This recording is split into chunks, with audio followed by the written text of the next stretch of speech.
Olá, Bom dia. bom dia. Estamos mais um dia. Estamos juntos aqui orando com os salmos, um refúgio no tempo de aflição, e estamos orando daquilo que o salmo nos ensina a orar, né? E está sendo interessante essa maneira de ser guiado pelos salmos naquilo que o salmo nos desperta, nos motiva, nos confronta a respeito da verdade do Evangelho de Cristo e também do poder do Pai, de Deus, né? E hoje nós estamos estudando, vamos ler, vamos estudar o Salmo 142, né? Bom dia, Jussara, bom dia a Ritinha e o Arthur. Sejam bem-vindos ao nosso tempo aqui. E que bom que vocês estão com a gente. Temos mais alguns chegando, né? A Neide. Que bom, Neide, ser com a gente aqui, né? O pessoal aí acordando, né? Porque é segunda-feira. E a importância, esses dias nós estávamos vendo a reportagem da importância de manter. Rudibert, bom dia também. Silene. E Luiz Carlos está com a gente aqui também. Leila, bom dia, Leila, que bom, né? Mais uma vez. Carlos Roberto Brown. A Roberta, bom dia, Roberta, tudo bem? Valmir, Eliane, Luiz Machado, Maria. Oi, Maria. Anice, oi, Luiz. Anete, oi. Oi para todo mundo, né? Que bom. A Raquel, oi, Raquel. Que bom. Estamos com todos aqui.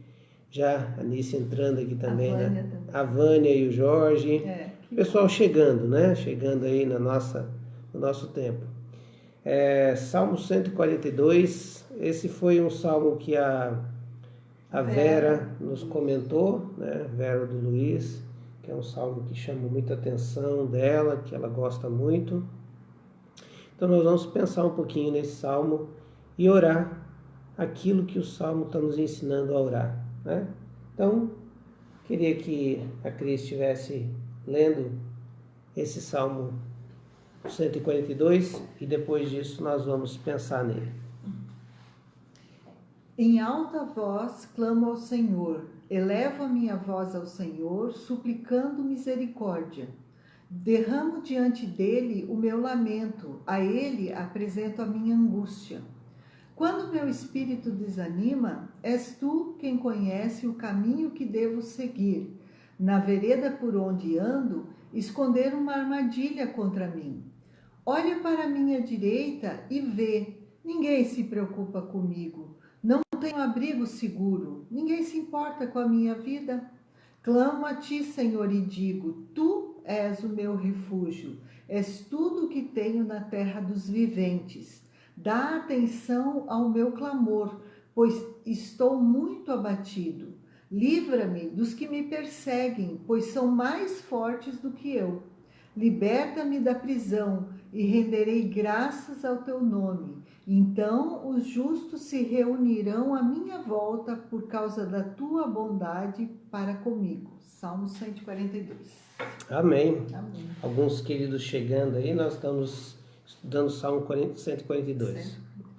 O Salmo 142 foi composto, muitos acreditam, né? E tanto que até em algumas Bíblias, né? O enunciado lá em cima vem como um salmo feito na caverna. E foi um salmo que Davi compôs em uma das cavernas que ele ficou, né? Você sabe que ele ficou em 2 cavernas. E nessa caverna, então, ele experimenta todos esses sentimentos. Para mim, quando eu leio esse salmo parece, eu chamaria de Salmo dos Escombros. É quando você teve uma grande catástrofe, né? E de repente tudo veio abaixo. E agora, no meio da catástrofe, você vai ter que garimpar, no meio disso, o que é importante você guardar, o que é importante você retirar dos escombros, para você continuar a sua vida. E tem uma coisa quando acontece escombros, né, de construções que desabam, é que a primeira coisa que a gente está preocupado é procurar a vida. Onde está a vida dentro desses escombros? Onde estão os sinais de que ainda existe esperança ali?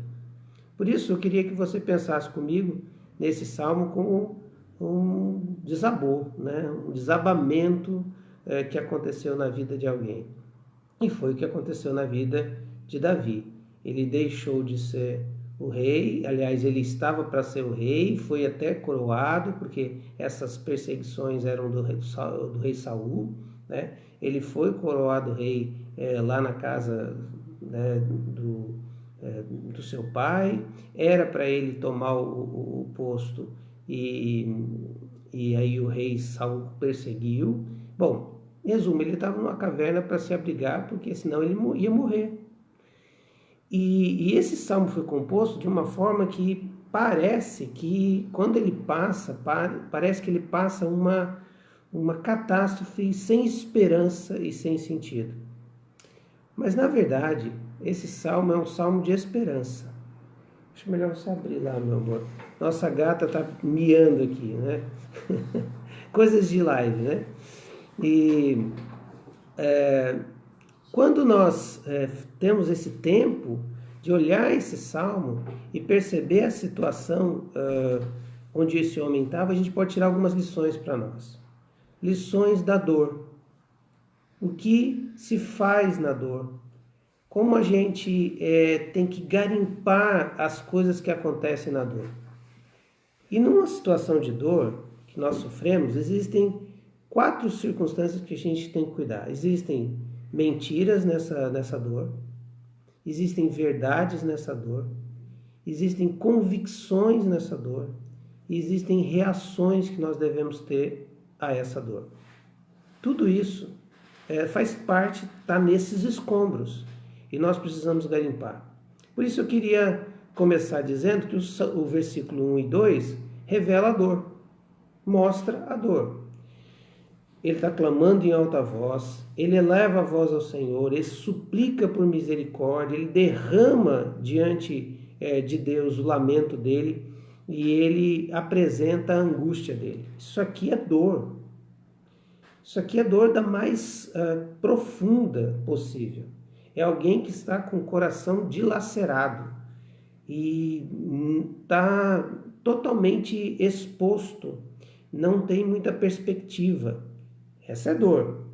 E talvez nós estamos vivendo dor. Você, eu, o luto, a perda do emprego, a perda de um capital, a possibilidade de você não ter mais o seu emprego ou não ter mais a sua empresa. Você olhando para o país com tantas questões políticas ali e a gente ouvindo tudo isso pode ser dor. Pode ser dor de um relacionamento que está quebrado, pode ser dor de uma situação circunstancial agora, por causa de toda essa pandemia, você está vivendo um colapso na sua vida. Isso é dor. Segundo, tem verdades nessa dor. E a verdade é que, ele vai dizer aqui, na vereda por onde ando, esconderam armadilhas contra mim. Ele não estava inventando essa situação. Essa situação existia. Existiam pessoas que queriam matar o rei Davi, né? Queria matá-lo, então ele estava cercado de armadilhas por todo lado que ele andava. Isso era verdade. Uma outra verdade que ele tinha também é que ele tinha gente perseguindo, né? O versículo 3 e o versículo 6 são verdades que ele fala da dor, né? Ele pede para dar atenção ao clamor, pois estou muito abatido. É verdade. Livra-me dos que me perseguem, pois são mais fortes do que eu. Mais pura verdade. Armadilhas contra ele e inimigos que perseguiam muito mais fortes que ele. Isso era verdade. Na dor existiam essas verdades. Sim, existiam essas verdades. Mas na dor também existiam algumas mentiras que a gente coloca para dentro da dor e faz a dor virar sofrimento. Veja, Quando nós colocamos mentiras para dentro, acreditamos em mentiras como se fossem verdades na nossa dor, o que acontece é que elas viram mais sofrimento. E é como se os entulhos estivessem maiores e nós estivéssemos mais lá embaixo. A nosso socorro seria quase que impossível. A gente está entulhado de coisas e algumas não são verdade. Por exemplo, ele vai dizer no versículo 4, e essa aqui é uma expressão que eu vejo na boca de muita gente no momento de dor. Olha para a minha direita, vê, ninguém se preocupa comigo. Não tenho abrigo seguro. Ninguém se importa com a minha vida. 3 frases que o salmista coloca no seu poema que refletem muito o que a gente sente, o que a gente pensa no momento da dor. No momento da dor, a gente acredita que a gente está sozinho. No momento da dor, a gente acredita plenamente que a gente está sem abrigo. E no momento da dor, a gente acha que ninguém se preocupa com a gente, que ninguém se importa com a gente. Isso é uma mentira que a gente coloca para dentro da dor e lá no meio dos entulhos a gente fica remoendo isso, nos angustiando mais e sofrendo com isso. Talvez a gente não sofra tanto quanto os perseguidores, nós não sofremos tanto porque vemos pessoas contrárias a nós. A gente até entende, eles são nossos inimigos mesmo, eles estão fazendo a ação deles. Mas o que me entristece nessa situação é porque eu não tenho ninguém ao meu favor, ninguém que se importa comigo. Bom, aí a gente percebe que isso tudo entra para dentro da gente e tem um poder muito grande. Agora, não é verdade? E por que não é verdade que nós estamos sozinhos? Porque o texto mesmo vai dizer, e o salmista vai ter uma postura interessante a essa dor. Então, a primeira coisa que a gente precisa entender é: existem coisas que são verdades, mas elas não são eternas. Elas não são verdades absolutas todo o tempo. Ele estava sendo perseguido, mas não seria perseguido para sempre. É momentâneo, é verdade. O que estamos vivendo é verdade, mas é momentâneo. Segundo, algumas coisas estão dizendo de que não vai ter esperança, não vai ter expectativa, que nós não temos mais para onde ir, que nós estamos sozinhos, você talvez está se sentindo abandonado. Isso é mentira, não é verdade isso. Não coloca isso para dentro do teu coração. Se você colocar isso para dentro do teu coração, é aumento de tribulação e de sofrimento. Agora, tem algumas convicções aqui. E essas é que a gente precisa se embasar nelas. A primeira convicção está no versículo 3. O meu espírito está desanimado, mas és tu quem conhece o caminho que devo seguir. Então, essa convicção que o salmista está dizendo, que ele sabe que Deus é quem tem a direção da vida dele, é Deus quem dirige os passos dele, é Deus quem tem a bússola que o orienta para onde ele deve seguir, é que ele não pode acreditar que ele não tem abrigo seguro. Porque essa é uma mentira, porque ele mesmo está dizendo no Salmo que o Senhor é quem me dá caminho. Se eu tenho alguém que me dá o caminho, então eu não estou inseguro, eu não estou sem abrigo seguro. Eu vou ser guiado para o lugar onde precisa ser. Eu sou a ovelha que o pastor vai me conduzir pelo vale da sombra da morte até os pastos verdejantes e as águas tranquilas. Segunda verdade aqui, segunda convicção aqui, versículo 5. Tu és o meu refúgio e és tu quem tenho na terra dos viventes. Tu és o meu refúgio e és tudo o que tenho na terra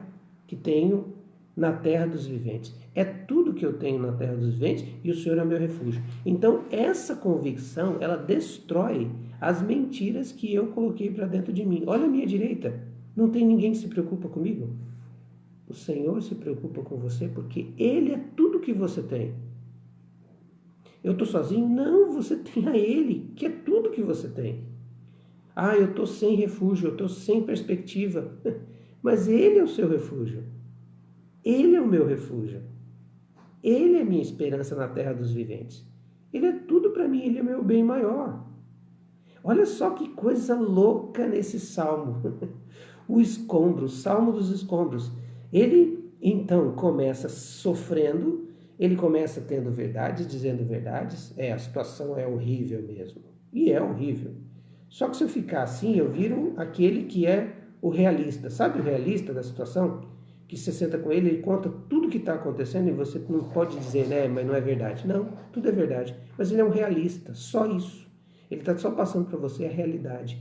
Mas ele não está passando toda a verdade que está por trás disso. Aí você senta com o outro e diz assim, ah, eu estou angustiado, eu estou triste e tal. Ele vai ser aquele que vai trazer mentiras para dentro dele e vai ser um murmurador. Mas nós precisamos de pessoas no meio do escombro e da crise que colocam em nós lembranças da convicção que temos em Cristo Jesus.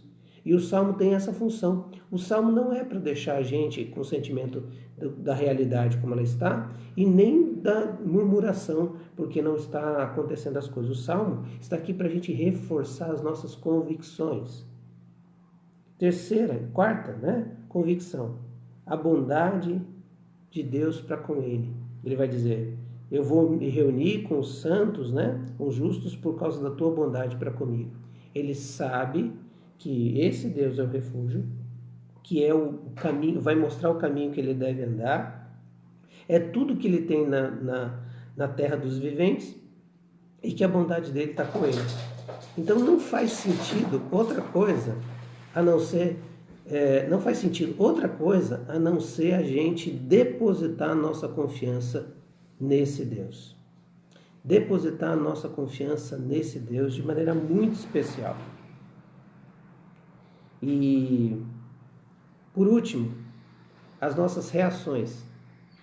A nossa reação ou é de desânimo, porque nós olhamos a realidade, as verdades e as mentiras que os escombros trazem, a dor traz para a gente. E aí a gente reage desanimado. Ele vai dizer que o espírito se desanima, ele vai dizer que ele está abatido, mas ele tem uma outra reação. No meio dessa situação, mesmo abatido, mas ele descobre que ele não pode colocar para dentro dele, mesmo que essas verdades sejam verdades, elas não são absolutas, as mentiras elas não podem virar verdade. E ele, então, toma uma postura que a gente reage diante das convicções que a gente tem em meio às dores que a gente está passando. É clamor. Porque quando a gente clama, o que a gente está fazendo? A gente está dando para Deus, colocando para Deus as verdades que a gente está vendo, até as mentiras que a gente está expressando, acreditando, mas a gente está novamente fortalecendo as nossas convicções. Senhor, eu não vou falar com fulano a minha dor, mesmo que ele possa me ouvir, mas na verdade só o Senhor pode ter respostas. Então essa dor eu vou clamar ao Senhor. Por isso ele vai fazer essa decisão. E é por isso que o salmo é um salmo de clamor. Em alta voz clamo ao Senhor, elevo a minha voz ao Senhor, suplicando misericórdia, derramo diante dele o meu lamento e a ele apresento a minha aflição, a minha angústia. E ele vai dizer, quando o meu espírito desanima, és tu que tens o caminho que eu devo seguir. Versículo 6, dá atenção ao meu clamor. Livra-me dos que me perseguem. Liberta-me da prisão. Essa postura mostra, então, que a gente não fugiu da dor, que a gente não está alheio à verdade que existe na dor, que os inimigos têm nos perseguido, que as coisas ruins têm acontecido, mas a gente não aceita alimentar-nos das mentiras e nem ficar na reação do desânimo. Nós clamamos ao Senhor. Então, A resposta está nas convicções que a gente tem. A resposta à dor está nas convicções que a gente tem. Quem tem convicção a respeito de Deus, na dor, clama.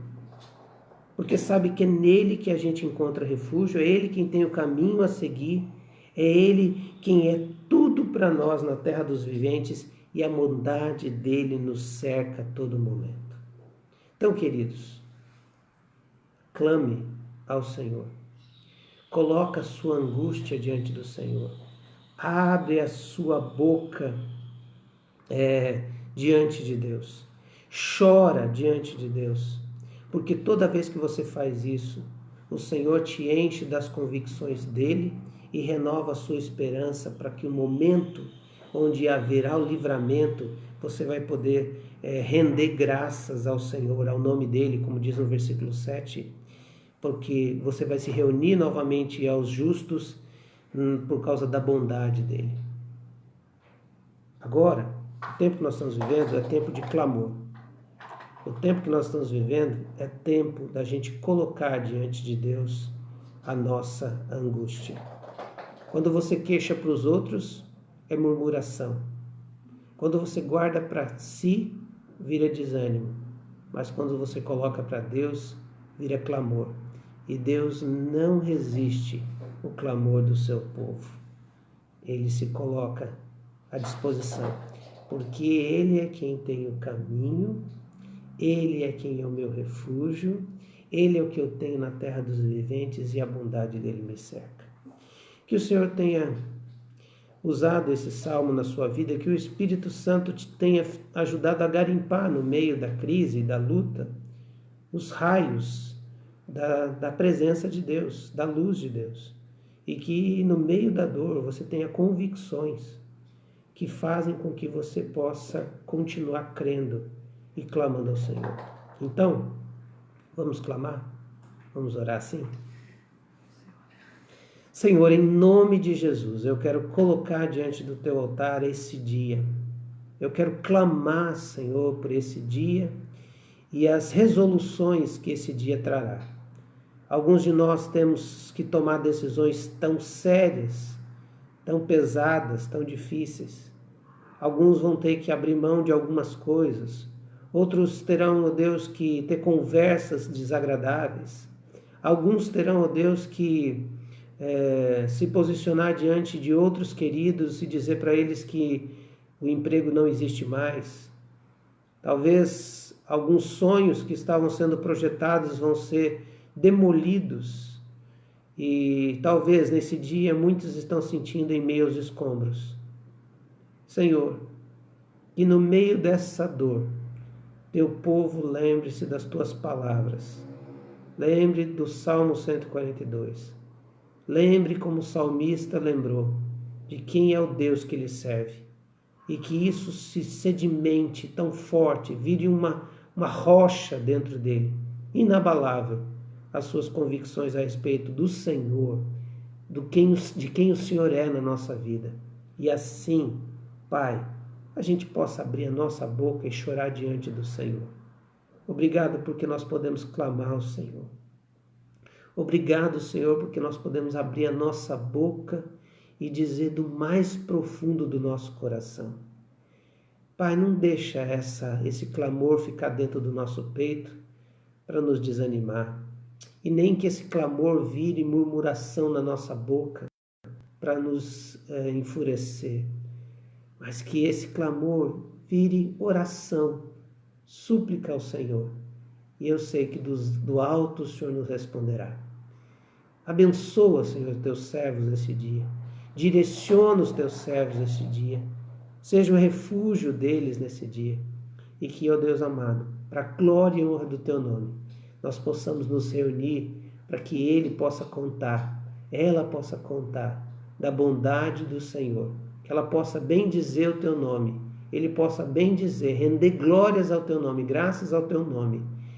Porque a tua bondade o cercou e o livrou. É o que oramos em nome de Jesus. Amém. Senhor, eu também clamo a Ti, Senhor, mais uma vez, pedindo, Senhor, que o Senhor tenha misericórdia de nós, Muito obrigado, porque a tua presença é tudo o que precisamos. E obrigado, Senhor, por mais um dia que o Senhor nos dá paz, que o Senhor nos dá saúde, nos dá ânimo, Senhor, nos fortalece. Obrigado, Senhor, porque é da tua mão que vem todas as coisas. E obrigado, porque o teu plano para nós é o melhor. Queremos seguir e ser obedientes à tua voz e seguir o teu plano, Pai. Então, nesse dia, nos capacita para tudo aquilo que vamos enfrentar, Senhor, e nos dá realmente da tua graça.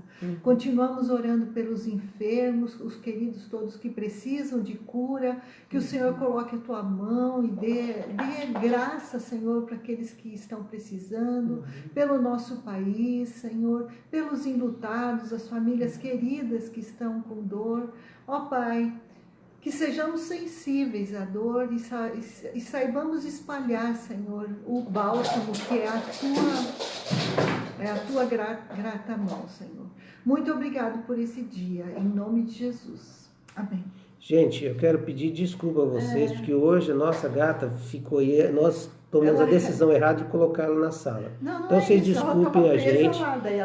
Desculpa a gente, queridos, porque realmente ela nos atrapalhou hoje aqui. Mas que bom que a gente pode estar juntos, tá? Deus abençoe, queridos, e até hoje à noite nós vamos começar o nosso estudo sobre a volta de Jesus. Nós vamos abrir a Bíblia, né? E vamos pensar a respeito do que Jesus falou a respeito da sua volta.